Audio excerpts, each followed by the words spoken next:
Selamat siang buat semua penonton YouTube, channel YouTube Johnson TV. Mohonlah supaya di subscribe, di like maupun di share. Kali ini kita akan mengisi waktu dengan menceritakan sedikit mengenai kerajaan Tanah Jawa. Sebagaimana diketahui, yang berhak menjadi raja adalah anak Puan Bolon. Akan tetapi, anak beliau hanya satu-satunya, yaitu seorang putri, Selandit Buru, istri dari Tuan Mahasar keempat atau Tuan Akundamanik dari Sipolha. Karena pemerintahan Belanda terus mendesak agar segera diangkat seorang raja baru, maka Puang Bolon Boru Damanik dari Bandar menunjuk Tuan Sang Majadi, adik dari Tuan Jintar, untuk diangkat menjadi raja Tanah Jawa yang baru. Pada tahun 1919 sampai 1920, Tuan Sang Majadi diangkat menjadi pemangku kerajaan Tanah Jawa. Pada tanggal 27 Juli 1921, Tuan Sang Majadi menandatangani Korte Verklaring yang kemudian disahkan oleh pemerintah tertinggi Belanda dengan Government Beslut nomor 23 bulan Januari 1922. Sejak penandatanganan Korte Verklaring tersebut, maka telah sahlah Tuan Sang Majadi menjadi raja ke-11 kerajaan Tanah Jawa. Mengenai wilayah kerajaan Tanah Jawa, daerah Tanah Jawa berdasarkan keputusan pemerintah tanggal 8 Juni 1891 nomor 21 masuk ke dalam Karesidenan Pantai Timur Sumatera. Yang termasuk daerah Tanah Jawa adalah Dolok Panribuan dengan para kepala Sebaganding, Parapat, Repa, Panahatan, Galung, dan Buntu Pasir yang terletak di Danau Toba. Girsang yang terdiri atas daerah Sidasuhut, Daporti, dan Dapatu. Sipangan Bolon yang terdiri atas daerah Sidasuhut, Daporti, Dapitu, dan Ompo Raja Dingin. Jorlang Hataran dan Selempuyang. Bisa kita lihat dari kerajaan Tanah Jawa, di bawah kerajaan mengaungi dua, yaitu distrik dan perbapaan. Di bawah distrik Nagori dan di bawah Nagori Huta. Sedangkan di bawah perpapaan adalah Harajaan. Bisa kita lihat di Purba Tambak Sejarah Simalungun. Ini salah satu denahnya, bisa kita dapat ya. Kerajaan Tanah Jawa terdiri dari 3 distrik, yaitu 1. Distrik Dolok Panribuan, ibu kota 3 Dolok, dikepalai oleh Tuan Mintahan Sinaga, meninggal pada waktu terjadinya revolusi sosial tanggal 3 bulan 3 1946, dibantu oleh anaknya Tuan Hormajawa Sinaga. 2. Distrik Jorlang Hataran, ibu kota 3 Balatan, dikepalai oleh Tuan Rotahalam Sinaga. Kemudian dipangku oleh Tuan Jonaihut Sinaga, dan pada tahun 1940 digantikan oleh Tuan Bisara Sinaga. 3. Distrik Bosar Maligas, ibu kota Bosar Maligas atau Pasar Baru, dikepalai oleh Tuan Johan Sinaga dan kemudian digantikan oleh Tuan Kaliasan Sinaga. Kemudian pada tahun 1940 dibentuk daerah distrik administratif di Girsang Sipangan Bolon, ibu kota Parapat, dikepalai oleh Tuan Sarmah Hatta Damanik. Sebelumnya daerah ini adalah daerah Parbapaan yang langsung berurusan dengan Raja Tanah Jawa. Inilah bisa kita lihat wilayahnya ya, gambarnya atau mapnya.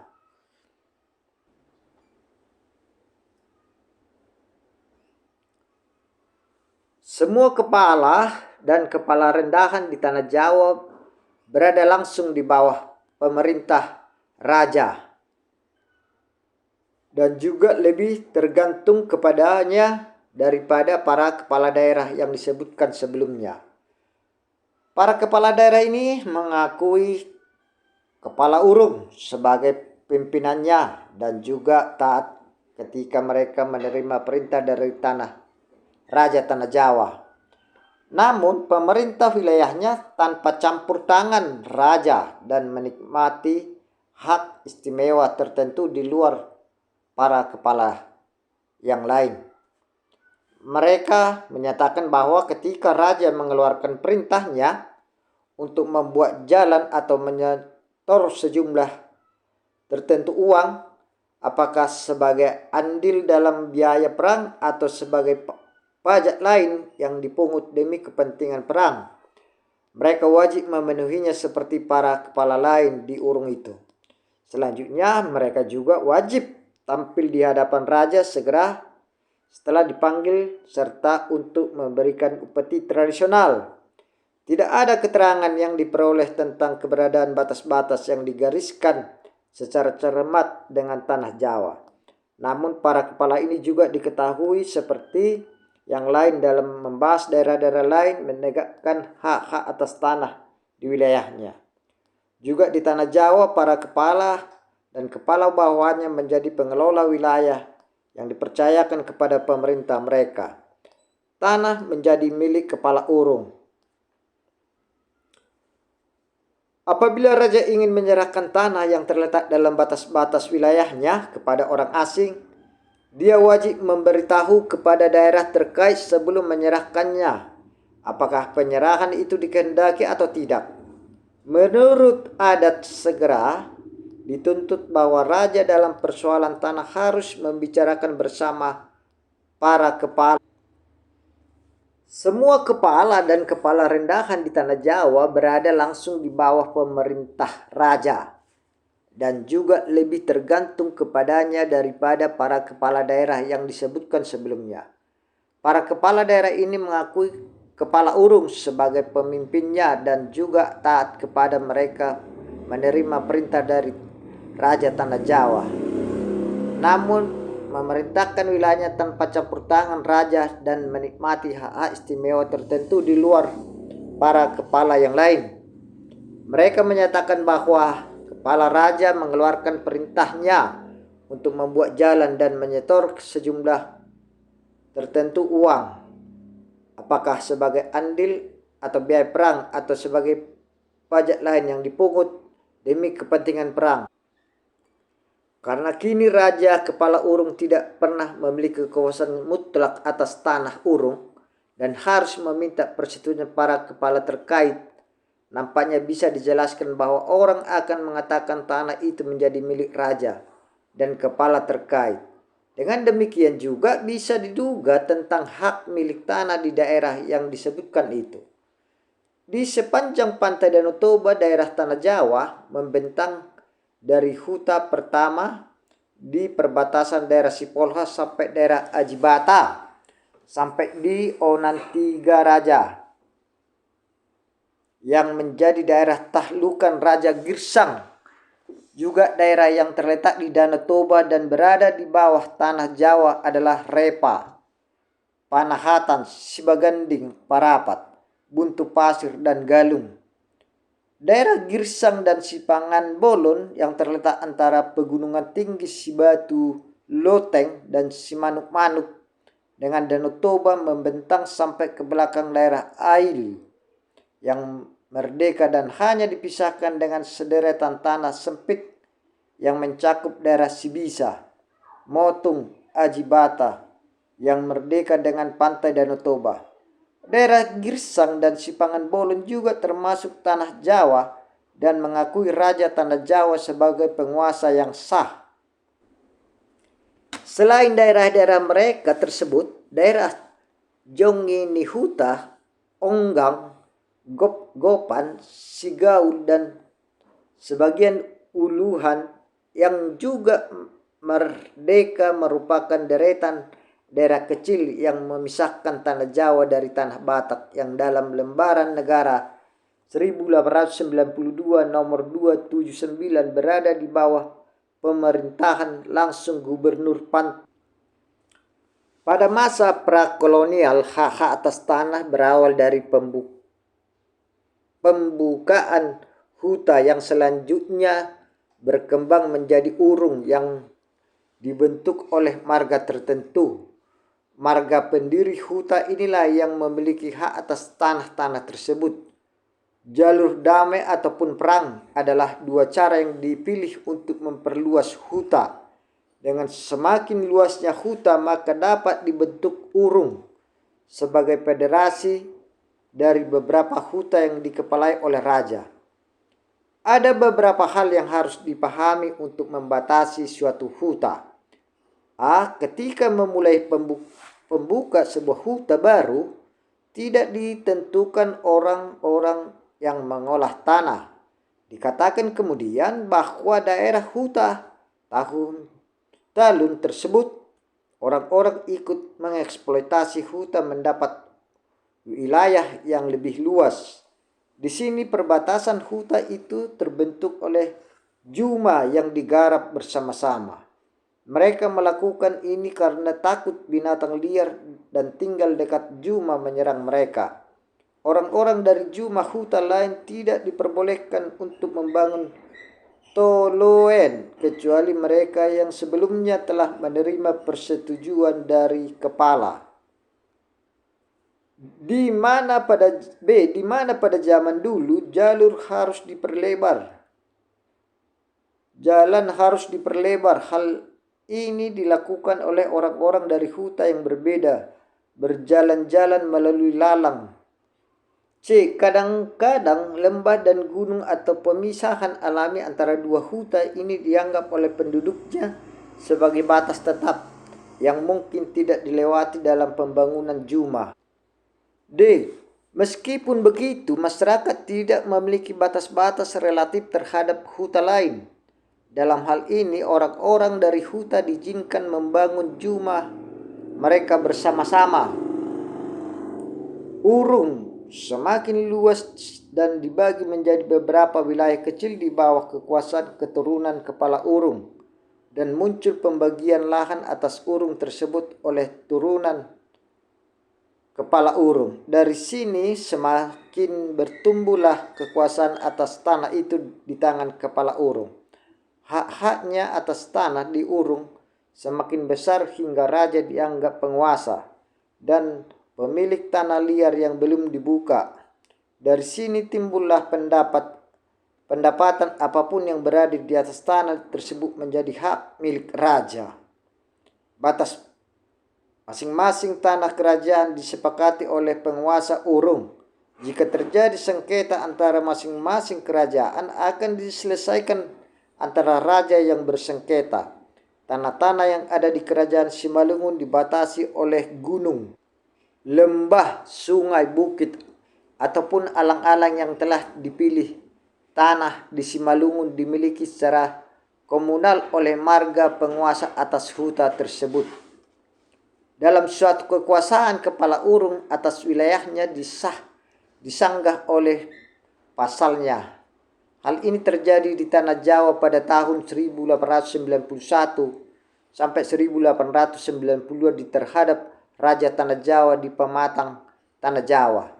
Bila muncul pembangkangan wakil raja di daerah pasalnya, maka raja berhak menurunkan dari posisinya dan menggantikannya dengan orang yang dianggap patuh kepadanya. Van Dijk menegaskan bahwa tanah di Simalungun kecuali Galunggung dikuasai oleh Raja Urung sebagai penguasa urung. hak atas tanah-tanah tersebut dilegasikan kepada wakil-wakilnya para pertuanon di daerah-daerah dengan catatan bahwa mereka harus memperhatikan kepentingan umum warga. Meskipun raja bertindak sebagai kepala urung, raja wajib berunding terlebih dahulu dengan para pertuanon, para kepala daerah serta bawahannya yang tanpa persetujuan mereka raja tidak bisa memutuskan pemberian tanah kepada masyarakat. Ketika pertuanon ingin menyerahkan lahan di daerahnya untuk membangun huta baru, maka terutama adalah mendapatkan izin dari raja dengan menyebutkan nama orang yang mereka tunjuk sebagai kepala huta baru. Pihak yang diberi hak menguasai oleh raja diwajibkan mengabdi kepada raja dengan membayar pajak dan kerja wajib. Orang yang diberi hak memberikan pajak tanah yang disebut bunga tanah kepada kepala huta atau pangulu. Kepala huta bisa mengolah tanah itu atau menyerahkan pengolahannya kepada orang lain untuk digarap. Akan tetapi raja tidak bisa mengalihkan haknya kepada orang lain untuk digarap. Untuk itu si penggarap yang meninggalkan kampungnya harus membayar denda yang ditentukan oleh kepala urung. Namun bila masih berada dalam urung yang sama, pembayarannya dikenakan setengah dari jumlah yang ditentukan kepala urung. Selama dia berada di luar tanah itu, maka rumah dan pekarangan menjadi gayang natading dan mereka bisa tetap menggarap tanahnya. Ketentuan tanggal pelarian ini berada di setiap urung di Simalungun. Kewajiban ini dibayarkan kepada raja dan pertuanon sampai kepada kepala kampung sebagai birokrasi pemerintahan paling bawah di urung tersebut. Ketika seorang warga tanpa pemberitahuan yang dituntut meninggalkan tanahnya, maka tanahnya akan hilang dan tanamannya menjadi hak milik raja. Tanah-tanah yang tidak digarap dibagi menjadi 3 bagian, yaitu tombak, hutan belukar atau tanah yang tidak pernah dibuka atau tidak lagi ada bekas pembukaannya. B. Harangan, tanah yang kembali menjadi liar namun yang masih bisa ditemukan beberapa bekas penggarapan. C. Galunggung, tanah yang baru saja dibuka namun belum lama ini ditinggalkan lagi dan pemiliknya bisa diketahui. Di antara tanah-tanah yang tidak digarap hanya ada di beberapa yang digunakan untuk pengumpulan produk hutan atau untuk tujuan khusus lainnya seperti untuk lahan perburuan atau pengembalaan. Juga biasanya diduga di daerah tempat huta dibangun di hutan, bahwa di sekitar hutan tidak bisa ditebangi sampai jarak 60 sampai 100 padem, yang terutama demi kepentingan keamanan tempat itu. Selanjutnya, hutan menjadi tempat kuburan umum bagi orang kecil. Seperti halnya hutan ini, pembukaan beberapa petak tanah kecil yang tertutup tetap ada di mana orang memberikan penghormatan dan sesaji kepada sinumba atau roh-roh lain. Dari hutan tidak ada yang bisa diperoleh. Tempat-tempat suci, beberapa huta besar ditemukan dan masing-masing memiliki nama. Pergantian tanah sangat banyak terjadi di daerah di mana tanaman tebu berdiri di lahan kering atau ladang. Sementara pergantian ini tidak disebutkan pada sawah basah.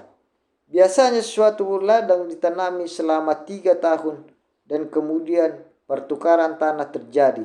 Jika suatu ladang ditinggalkan, maka tidak ada yang dikembali karena orang lebih suka mengolah tanah baru yang masih banyak tersedia daripada mulai membersihkan tanah kosong, belukar dan alang-alang yang tumbuh.